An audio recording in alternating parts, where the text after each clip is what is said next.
अल्लाह के नाम से शुरू जो बड़ा मेहरबान निहायत रहम वाला है।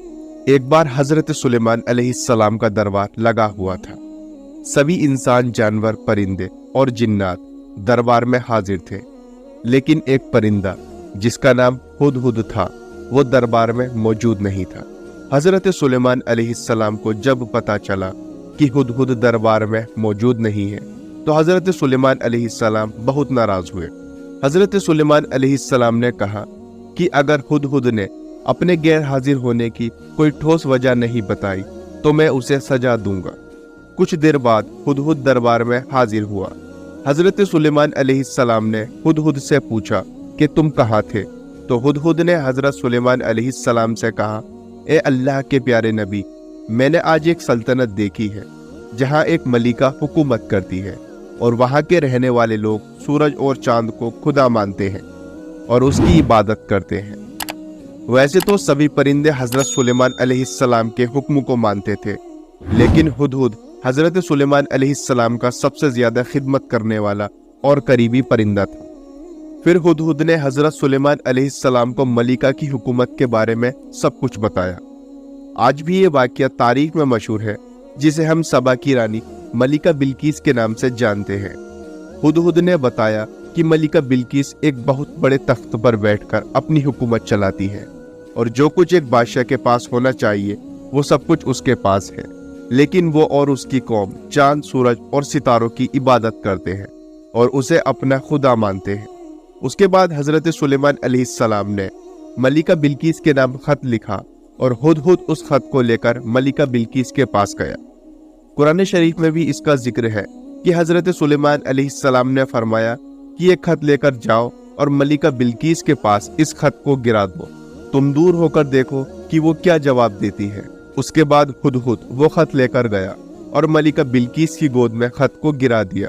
जब मलिका बिल्किस ने खत को देखा तो उसने अपने सभी दरबारियों को जमा किया और खत पढ़ने के बाद कहा, ए लोगों, मुझे ये खत खुद को अल्लाह के नबी कहने वाले हजरत सुलेमान अलैहिस्सलाम की तरफ से आया है और उन्होंने इस खत में हमें अपने दीन को कबूल करने की दावत दी है। खत को सुनाकर मलिका बिल्किस ने अपने दरबारियों और सरदारों से मशवरा लिया तो वजीरों ने कहा कि हम बहुत ताकतवर हैं, हमें हजरत सुलेमान अलैहिस्सलाम से जंग करनी चाहिए। उस वक्त मलिका बिल्किस ने अपने वजीरों और दरबारियों को समझाया कि जंग करना सही नहीं है, क्योंकि जंग से सिर्फ नुकसान होने वाला है, इसमें किसी तरह से हमारा फायदा नहीं है। मगर बिल्किस ने कहा, बेहतर तरीका यह है कि कुछ खजाने और कुछ तोहफे हजरत सुलेमान अलैहिस्सलाम के पास भेज देते हैं। अगर वो सच में अल्लाह के नबी है तो हमारे इस तोहफे को कबूल नहीं करेंगे और हम लोगों को अपने दीन में फिर से दाखिल होने के लिए कहेंगे, और अगर वो सिर्फ बादशाह होंगे तो हमारे तोहफे को कबूल करके हमसे दोबारा अल्लाह पर ईमान लाने के लिए नहीं कहेंगे।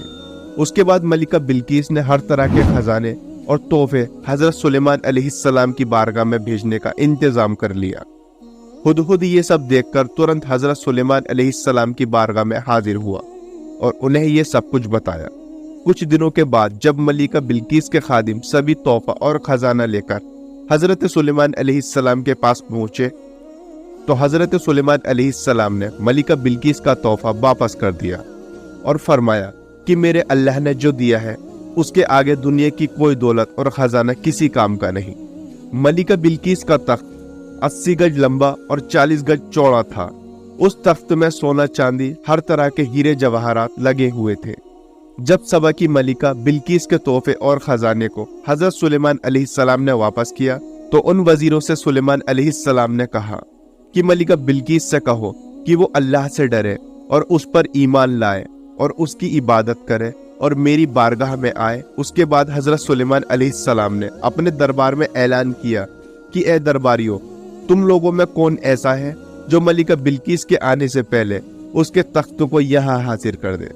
दरबार में से एक बड़ा जिन बोला, हुजूर, उस तख्त को मैं आपकी बारगाह में दरबार खत्म होने से पहले हाजिर कर दूंगा, मेरे पास वो काबिलियत है।